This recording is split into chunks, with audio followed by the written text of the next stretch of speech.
Huddle Up Podcast. It is August the 19th, 2025. We're glad to be back with you. Make sure you follow along with us on all of our social channels at Huddle Up Podcast on YouTube, Facebook, Blue Sky, TikTok, and Twitter. You can get us on Instagram at Huddle Up Podcast Inc. We're on Twitch at Huddle Up Inc.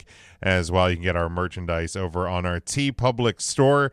Would certainly appreciate all of the support wherever you can as we prepare for a new season of the Huddle Up Podcast, and that officially begins next week. So we will be back live on Tuesday nights from now on until the week after the Super Bowl, barring so many unforeseen changes, as we've had some technical issues at times over the years. But like I said, barring anything unforeseen, we'll be live with you each and every week through the duration of the football season. So we'd certainly appreciate your support. If you know a football fan, a sports fan out there that doesn't follow along and listen to our show, we'd certainly appreciate you sharing that along with them. So we are going to kick it off one more time, just me and brother Sean. Sean, has been a journey here through the month of August, and we're down to our last recorded episode. Yeah, it's pretty exciting because if we're at the end of the recorded episodes, that means we are on our last step before the live episodes, which is way more exciting. Way more exciting. It's not high def, but it feels like it. In a little bit, yeah. Because we're yelling at EJ in real time. Yeah. We are dunking. That's so much more exciting than anything in the recorded show. Yeah, we are dunking on him week after week after week, live in real time, and that is a good thing. So EJ, this one you suck, you jackass. There'll be more of that where that came from throughout the season. So for this week, as we close up the recorded episodes, well, I won't spoil it because they may involve a play of mine later in the show. But if you could change one play in your favorite team's history, what would it be? So we're going to go through the big four professional sports. We're also going to hit on college football as well. So each of our favorite teams, we've all had heartbreak. No matter how successful your team is in a particular sport, we've all had our heart broken at some point along the way. So what's the one heartbreak moment that you can think of that you go back to and say, this is the one that I got to switch. This is the one that needs to go the other way. If you could go back and change it. So we will start in the NBA. Basketball. And Sean, I'll go to you first. Give your team, so make sure people know who we're talking about, and what game, what moment would you change? Well, I mean, it's my loosest sport. Like I love the sport of basketball. I used to love playing it. I do love watching basketball playoffs and things. I don't follow the NBA as close as I don't want to say as I should, but as I would like to. But I'm always going to be, Philadelphia the whole way. So I'm always pulling for the Sixers. For a long time, that felt like just rooting for your kind of slow cousin that just couldn't keep up. But you're like, get out there and win that race. You don't finish last, Right. Just be better than somebody. there was a good chunk of time in my life. It was just kind of, the Sixers. Oh, good for them. Like they won. Good job. Good for them. Way to go, guys.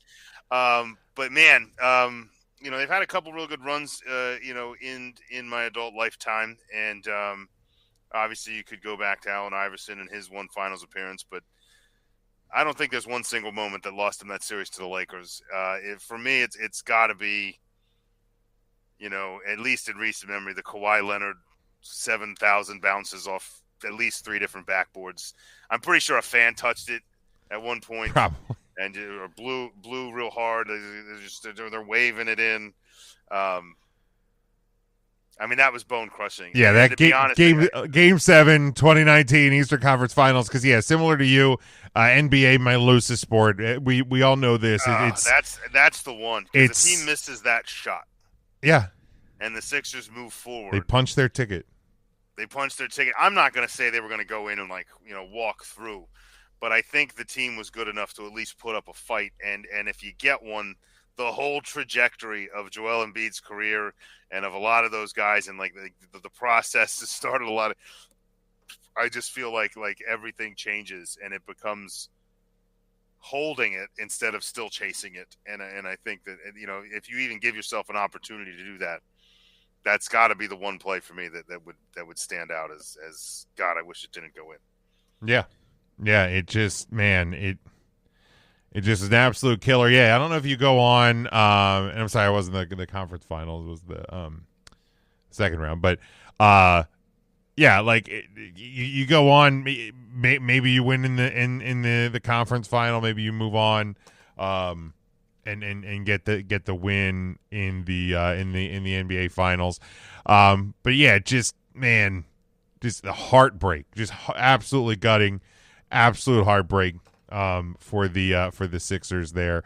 I'll have to try to remember if some of my Sixer friends don't listen to this episode. If you listen to it, text me what your answer and respond when as you watch this, as you listen to this. Go to our social media, send us your most heartbreaking moments from each sport. We would love to hear from you. But particularly if you're a Sixers fan and you listen to this, tell us if you have something different than the Kawhi Leonard bounces as your most heartbreaking. All right, Sean, moving along to baseball. What do you got for baseball? Well, I'll tell you this, of the list, baseball to me is the hardest one, because to say you're changing one play, I feel makes it very difficult. I mean, you can change a game, you can change a situation, sure, you can change an injury, but to change one play is very difficult. So while I was fairly young at the time and not necessarily a huge Phillies fan at the time, I mean, to me, like the one play that would stand out as an all-time Phillies fan would be Joe Carter hitting a home run in Game 6 of the 1993 series. I feel like that team was probably, I mean, it was definitely good enough to beat Toronto. And for it to happen off your closer,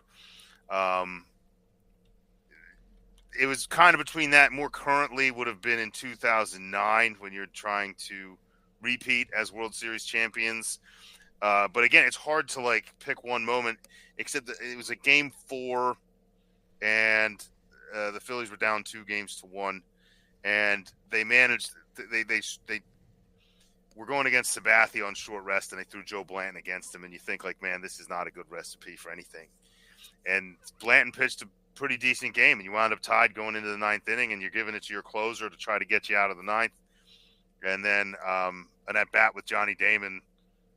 He fights off, gets a single, steals 2 bases, and winds up scoring a run that you never give. They wind up coming out of that inning down it was down 2 or 3, maybe it was even 4. I know they were down big at that point, and they didn't have a chance to And at that point, you go down 3-1 in the series, and it was a real tall order to ask anybody to come back. But if you can stop that Johnny Damon at bat, and you can get him out, and maybe get through that inning unscathed, maybe you have to go to extras, maybe you don't. But the bullpen was at least solid enough that maybe you had a shot.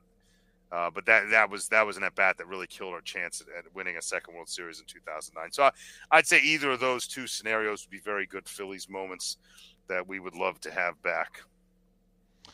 Yeah, this one there was no question, there was no doubt, there was no debate. Because honestly, as a 40-year-old Orioles fan, there hasn't been a ton of singular moments that have actually really kind of broken my heart. It's been more seasons and teams and just life in general have been heartbreaking as the Baltimore Orioles, much like the 2025 season has been. But there's a moment, and I'd love to know if there's any Orioles fans that hear this, if you have a different moment. But it's the 1996 ALCS. It's Game 1. It is in Yankee Stadium when young Jeffrey Mayer interferes with a long ball and catches it, and it's awarded a home run for the Yankees, where it should have been fan interference. It should have been an out, and the Orioles probably should have gone on and won that game. But they didn't. They ended up losing the series 4-1. So I don't know if the Orioles win that game if they end up beating the Yankees. But I certainly know that it's much harder to be the road team in a baseball series when you lose game one out of the gate, and when you lose it in kind of a questionable, cheater, borderline fashion that it kind of sets it up for disaster. Because you look at the rest of that series, I mean, if you win the first one, maybe you catch fire, maybe you win, maybe you get the pennant, you go on to the World Series. Yankees beat the Braves 4-2.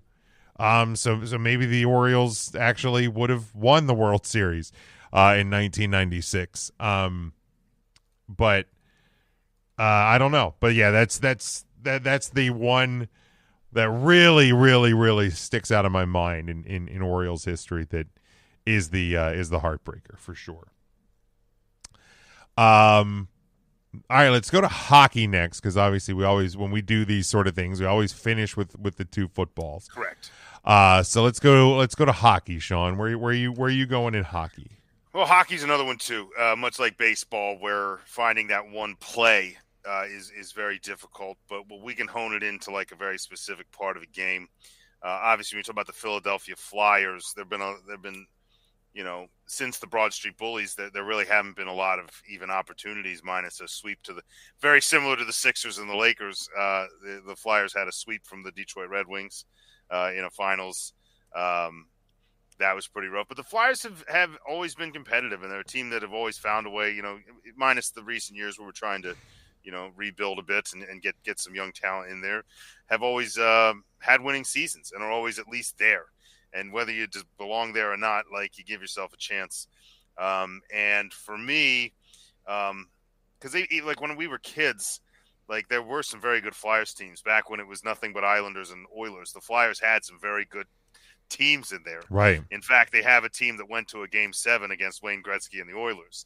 And sure did. I mean, if you're talking about iconic, like all-time Flyers heartbreaking scenarios, that Game 7 loss to the Oilers was probably brutal. It would have been, I mean, you would have been immortalized. You would have been one of 3 teams to win in the 80s. Right.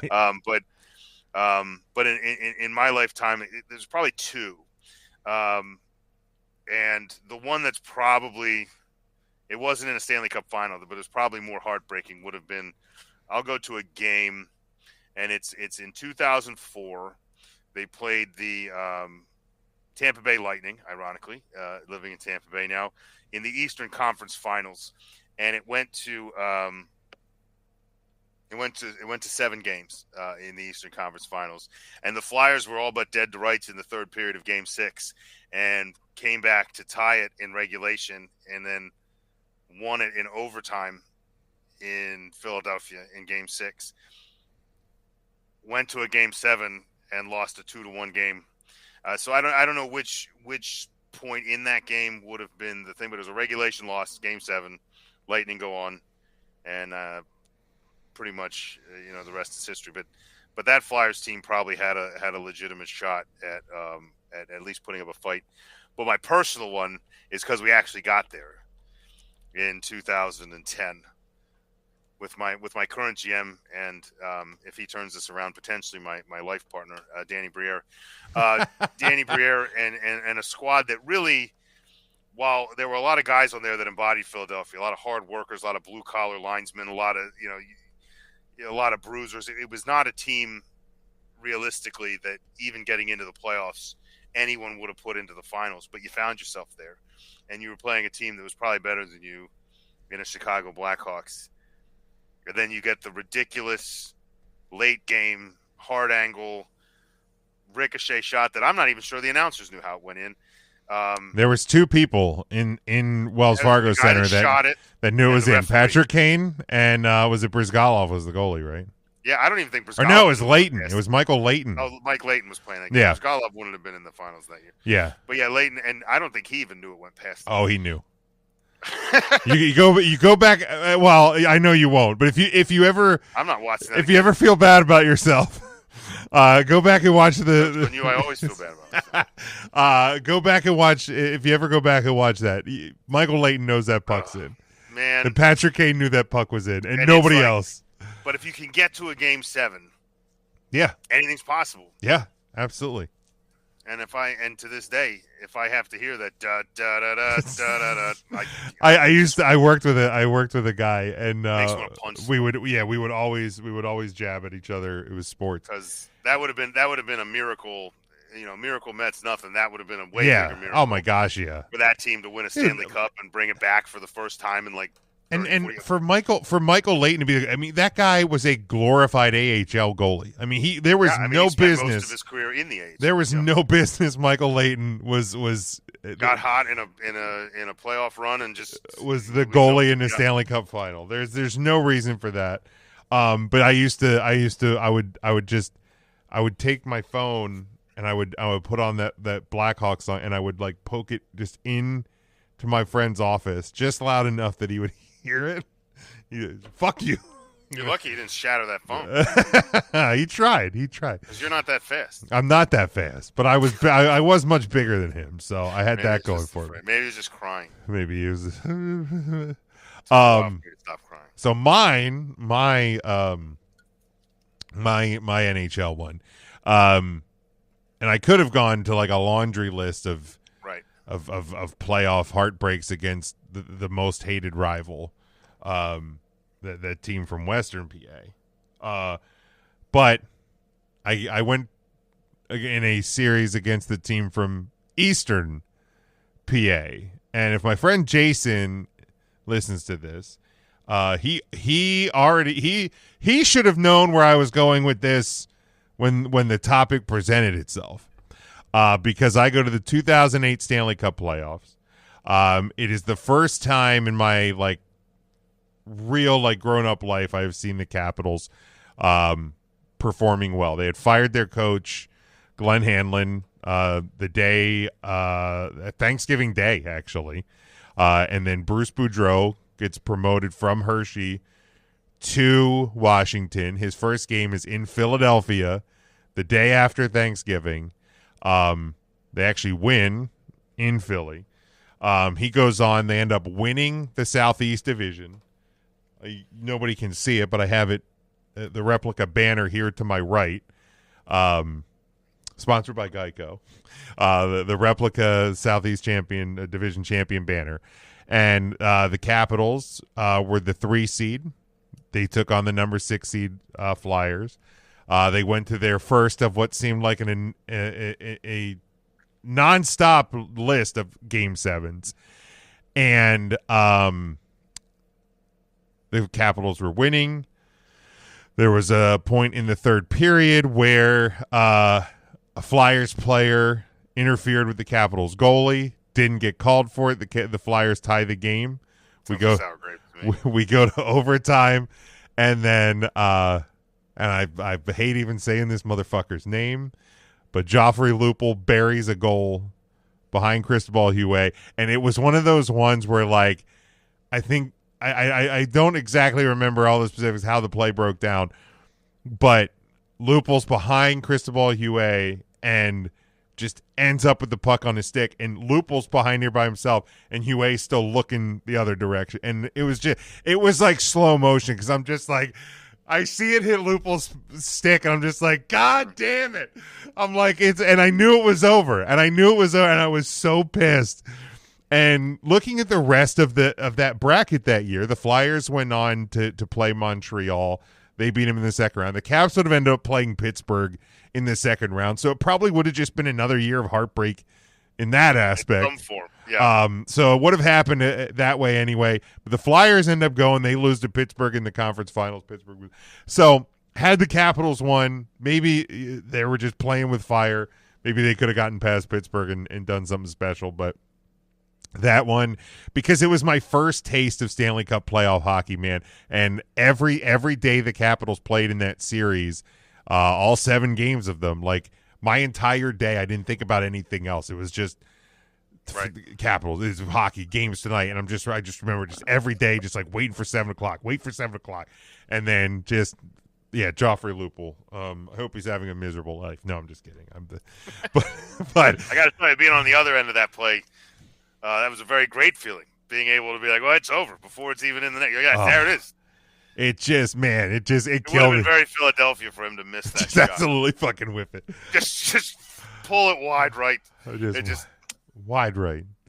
All right, now we move on to football. We will start in college football. Anybody that's been a fan of this show for more than 5 seconds, you know that that we are both Notre Dame fans. So I'm curious because there's certainly many options in our lifetime of heartbreaking moments. There's plenty of heartbreak. And I almost had to like do a search to like be like, okay, where does the heartbreak start and where are the moments? And I was like, man, these are all terrible. It's been these are all like absolutely gut wrenching moments. I mean, the fact that last season, the last season, and when Notre Dame went to the national championship game and lost, but their win against Georgia in the Sugar Bowl, the SEC champion Georgia that Notre Dame beat. Remember that? It was their first major bowl win. Yeah. Since 1994 in the Sugar Bowl. I was 8. I was 8. I just turned 40 this year. I was so it was literally, I mean, it was a long time. It was a long I've had time. Personal heartbreaking moments with them, trips to South Bend that result in heartbreak. I've had week to week regular season ones. Sometimes the season's over real early, but that's still heartbreaking. We thought last season was over real early. I thought that could have been it. I thought that should have been, and there's some people that thought it should have been too. But fortunately, we have a playoff committee. Thank God we have a 14-team playoff now. Yeah, because that would have been a death blow in a 14 college football playoff for sure. But Sean, which of the plethora of Notre Dame moments did you pick as the one that you would change? Well, I'm willing to bet that there's a good chance that this moment is going to happen twice on this show. I'm curious. November 20th, 1993. Notre Dame, fresh off a win over then number 1 Florida State in South Bend, Indiana, for the most covered college football game pretty much of all time. 1 versus 2. Number 2 takes down number 1 and Charlie Ward and those stupid goddamn Seminoles. And Notre Dame rises to number 1. Party in South Bend for 7 days. Yeah. And then comes November 20th in a game that Notre Dame led substantially in this game. Let the Screaming Eagles, or whatever you want to call them, just come back, sneak back in, and then it's always the Eagles. It's always the Eagles, by the way. It makes my life. These are the wrong Eagles. And then at the end of the game, it comes down to David Gordon. David Gordon attempting a 41-yard field goal. David Gordon missed from 40 yards earlier in the game and had missed a 40-yard field goal earlier that season. And drills it. Drills a 41-yard field goal, which at the time there is no playoff. There is nothing. The only other team that can match your record up to this point is Florida State, who you beat. But you know what they didn't do? They didn't lose to Boston College. Yeah. So after Florida State wins their bowl game, we win ours. Finish second to a team that you beat. So if I could change one play, I would have David Gordon have a heart attack right before kicking that football. And or whatever happens, just block the kick. Maybe that's a little simpler, but just push it wide. Anything to stop that kick from going through. That's the one play. The one, because a lot of the other heartache had several moments in games, and that's the one for me that it's one play to stop that kick. Yeah, and you're. I'm not gonna say you're gonna walk to a national championship, but I mean, we pretty much drew the same team we were going to draw anyway, and obliterated them in bowl game. So I just, that's the one. It's not close for me. Yeah. That one obviously incredibly heartbreaking. That one probably the right answer. I actually went different. Okay. I mean, there's plenty to choose from. There's plenty to choose from. It's a moment you and I were also together for. And I go to the 2005 season. And I go to October the 15th of 2005. And it is a Saturday in South Bend when the number 9 Fighting Irish took on the number 1 USC Trojans. And they this came was a finalist. And they came prepared that day. They They grew the grass extra long to slow down the UFC offense. As you should. They did. They busted out what is arguably the greatest green jersey switch of all time with the dark green and the gold numbers. And Notre Dame carried a lead, a 31-27 lead.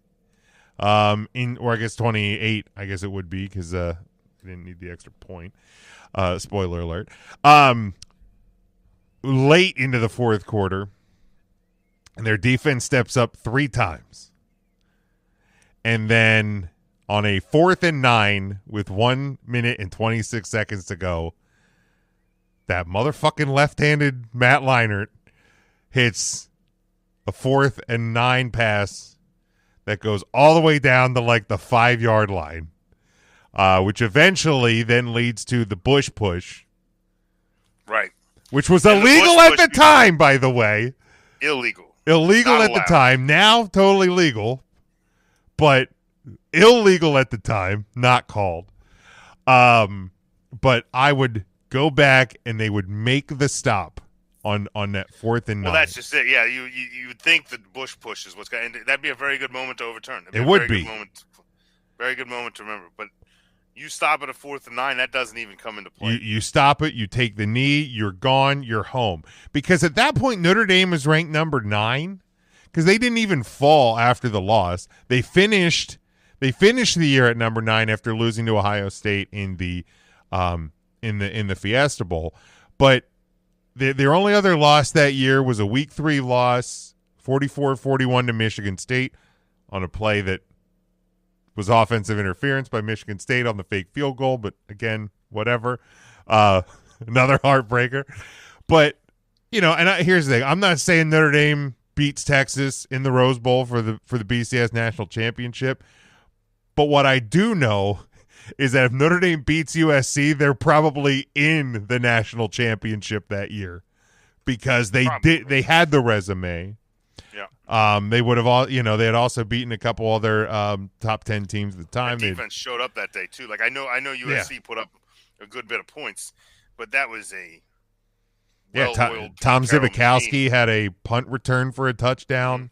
I mean, it was one of those games that for a good portion of my life I never saw where just everything worked for Notre Dame. The bounces went their way. And it was building the emotion. If you win that game and you can ride that emotion for a couple of – you might not ever stop. Yeah. And so that's what Charlie Weiss maybe doesn't get fired after signing the biggest contract. In hindsight, maybe it's better we lost. You know what? It actually is probably better. It is.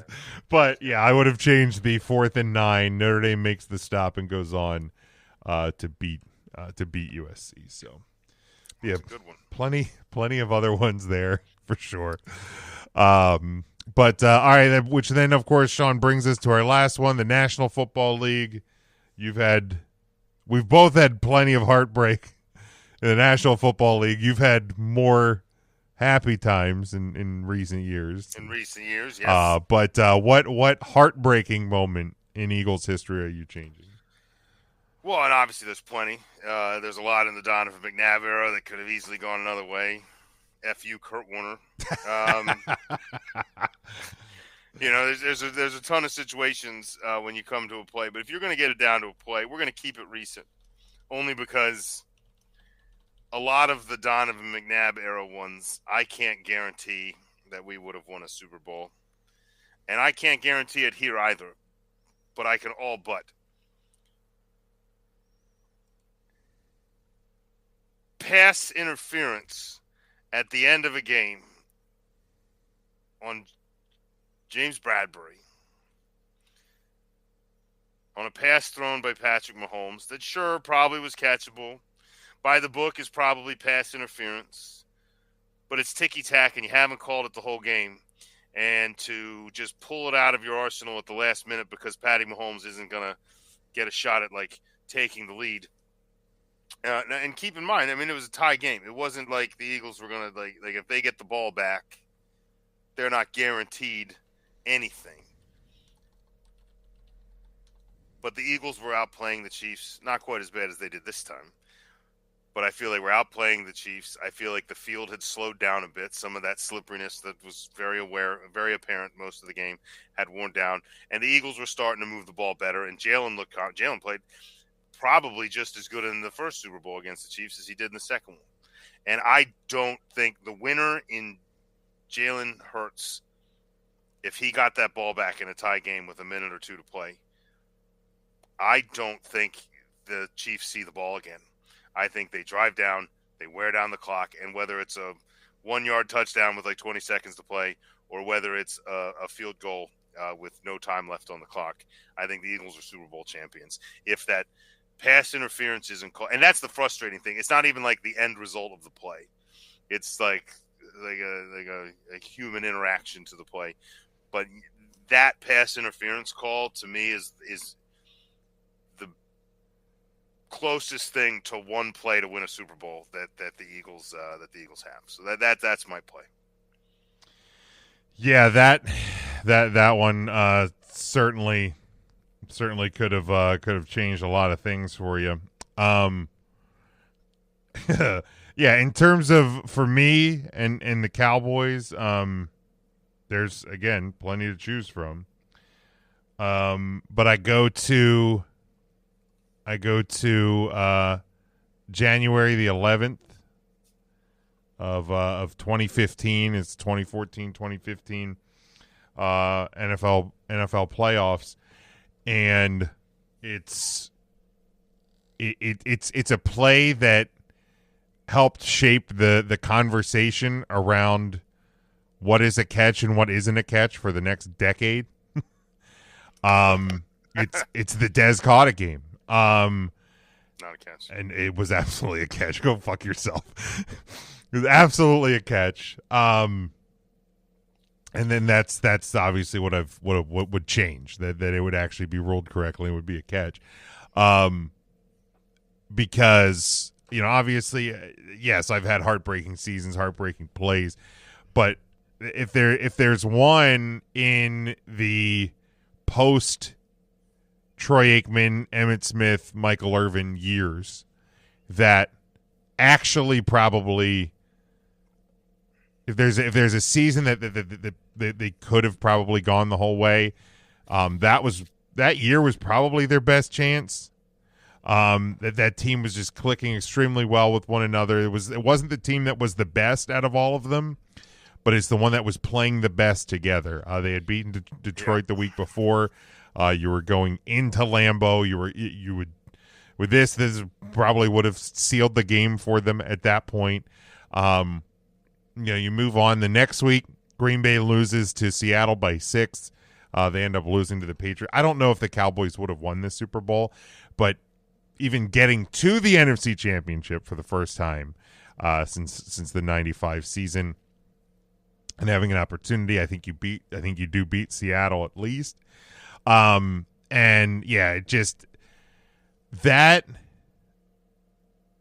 is easily and there's a list, but that is easily, and as I'm remembering about it, and it's almost like embarrassing how mad I got that day at that play. But like, nothing embarrassing about that. Like I lost. Like that was easily the maddest. I ruined my friend Marcus's Steelers AFC Championship game party when Kurt Warner and the Falcons or Kurt Warner and the Cardinals beat the Eagles in the NFC Championship game because Greg Lewis can't catch a ball on the sideline that's in his fucking breadbasket, and then Kurt Warner goes on one of his I'm Kurt Warner and people are going to remember me drives and beat the Eagles at the because I really felt that was the year that I felt that the Eagles had the best all-around team in the Andy Reid era and would have been the best shot.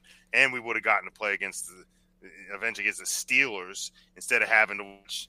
Because not only did we not get to play the Steelers, but now like one of the most iconic catches in Super Bowl history is freaking San Antonio Holmes, which is a great catch and a great moment.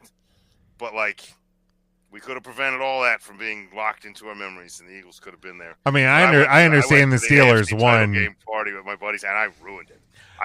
The whole time he's like, "Yay, Steelers!" And I'm like, I hope Kurt Warner dies in a plane crash. I hope they don't even make it back to Arizona. You know, like I'm just like screaming. I'm in a full blown pout party. But so it's okay to be angry. James. I was so I was so pissed, and it like I was by myself. I remember I went up. The call got reversed. I shut it. I shut the TV off. I went upstairs because we were still in our old house, and I sat on the floor. I took off my jersey. I threw it on the floor. I took off my hat, threw it on the floor, and I just sat on the floor of my bedroom. As I'm an adult. I'm 20. I would have been 29 years old, sitting on the floor of my bedroom. That's what you do when you're upset, James. You sit on the floor and cry. That's what you do. I didn't even cry. I just it broke. Like that play broke me. Like that was the beginning of the big downturn of where I was at with the NFL and the Dallas Cowboys. I watched the whole city do that when I watched the Eagles lose to Tom Brady in the Super Bowl in 2005. I think it was 2005, where the McNabb's only shot at the Super Bowl and they lost. I was in Philadelphia, but it was North Philly at LaSalle.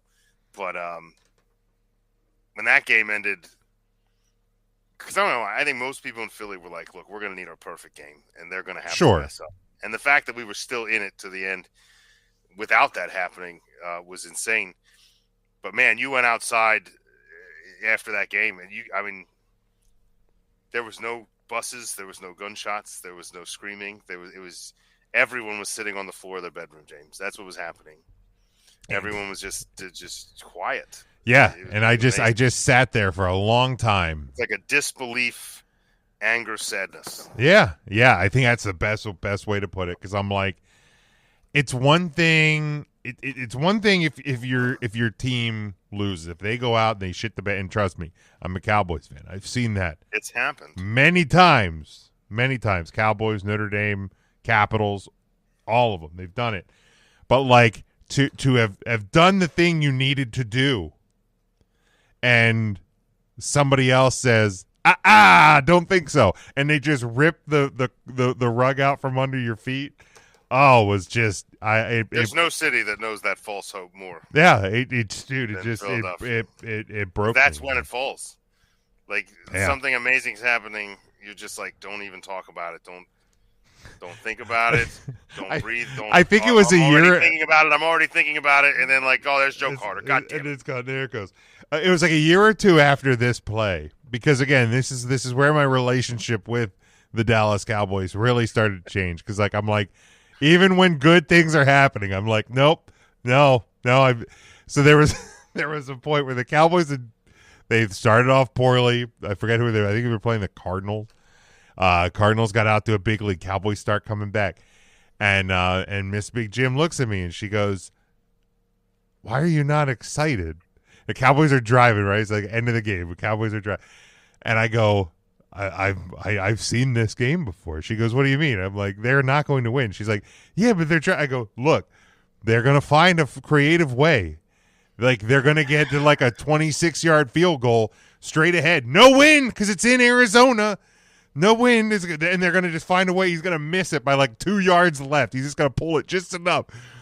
And sure enough, man, they get down, they get in position, call timeout. Cardinals don't have timeout. He can't ice the kicker, and he just pulls it. And the Cowboys lost by like 2. And she goes, "How'd you know that was going to happen?" I go, "Because I know my team." That was the response. Even in the Super Bowl in the city of Philadelphia, like the Super Bowl this year, when the score's starting to get. I don't like the fact that everyone in Philadelphia, for the most part, has a slightly different moment where they accepted that we were going to win the Super Bowl. And I'd imagine there's a good chunk that was like, 0 minutes left, 0 seconds. Right, there was some. We have our back. Kenny Pickett's playing quarterback for the Eagles, and people are like, "Why are you doing that? Why are you doing it? This is where it ends. You're going This to is where it screw turns. this up, man. It's going to be a fumble return for 6 points, and then you're going to try to get the starters back in. It's not going to work." Hurts doesn't know where his helmet is. We're going to blow this 40-point lead. So here's the thing. Watching that Super Bowl, I knew it was over at the Cooper DeJean, the clip we have in our intro. Yeah. Was that your moment, or did you have a different one? I think in my heart of hearts, I knew that was a very exciting Well, you moment. know that now in hindsight. But I knew at that moment that you were in a really good spot. We were in a really good spot. But we've seen great spots get blown before. I feel like Devontae Smith. Okay. Because that was later. Yeah. Yeah, I feel like those are the two most common. Devontae Smith was when I said it out loud. Okay. Like, Devontae Smith was when I was like, we just won the fucking Super Bowl. You know what I mean? Like, and keep in mind, there's still over a quarter and a half of football left. Right. I'm still jumping the gun, technically. But, man, they weren't going to fucking do anything. And I'm very excited to have been a part of that and to have watched it down here with other people from the Philly area and all sorts of things. And, hey, I don't know if anybody from Florida's watching because of who I was watching with. There's a lot of really good Philly cheesesteaks down here if you want to get a chance. But if you're in St. Pete and you have not been to the Violet Stone, go check them out. They just changed locations. Look them up on Google. Violet Stone. I was watching with the owners of that place. Very great people. Very very proud of their Philly area heritage. We're gonna give them a shout out on that one because they had a private room at the bar we were watching at, and a buddy of mine is friends with them, and they invited. He kind of let me come in, and they were super cool with it. We're like, go Birds, and buying shots and we were having a great time. Obviously, it was a really cool experience. So, Violet Stone, go see them. Great cheesesteaks, good wood, good pizza. Everything's great there. So go check them out. Very good. Yeah, I know exactly what you mean though when you talk about not trusting a lead, not trusting a victory. So my one time, it's right above my head now. The one time in my adult life that I have had that ultimate sports moment, and if you know this about hockey, that the puck has to be completely across the line before zero. It's not like the NBA where you throw up a shot, right, and it can hit zero, and once the ball needs to be all the way in. Yes. So 2018 Stanley Cup Finals, Game 5 in Vegas. Capitals have a 4-3 lead, and they ice the puck. So it comes down in the face-off is in front of Braden Holtby, the Capitals. Sean, there is 0.6 seconds on the clock. Now, common sense brain knows it is basically a mathematical impossibility. It is in the laws of physics and math and science and time. Because the minute second the puck hits the ice, that clock starts. And you have to get, 20 feet, 25 feet from net. You can't pass. You can't pass. You would have to shoot. You would have to slap straight off the face-off. Off the ice the moment it hits. Get through 4 Capital defenders and a goalie and get in. And get past the line. And over the line completely in 0.6. Basically a mathematical impossibility. And you still doubted it. And they're getting ready to set the thing. And Miss Big Jim is like, oh my God, they did. I go, no. Say that. I was like, I don't know. You can think it, but the moment you believe it, you're in trouble. Yeah, I didn't even think it. I am just like, I want to see that moment that your brain goes, we're gonna win. We got it right. Like Toast. I needed the clock to hit 0. I needed to see players coming off the bench. I needed gloves in the air until I allowed myself to get happy, because just all of the times that my teams have been, I used to think it was just me, that it was just like a personal thing. Yeah, no. So like I'm like at it was like I think it was a Phillies game, and it was one where like, oh no, I was definitely at an Eagles game.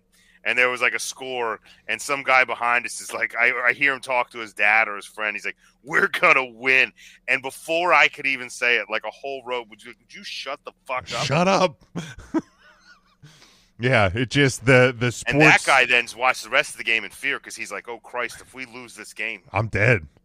I better. Honest to God, if I'm that guy at that point, I'm at least getting out of that section. I'm making sure my keys are in my pocket. I'm ready to. I'm making my way. I'm going over to the Miller Lite, like I'm going to go down and watch it from the standing room area or something. Yeah, I am not staying around those people. I have overstayed my well. But see, then he's admitted it too. Like, then you've also got it. But we'd have followed him. Yeah, actually, that's true. All right, well, that's going to bring us to the end. We got through them all. We got through them all.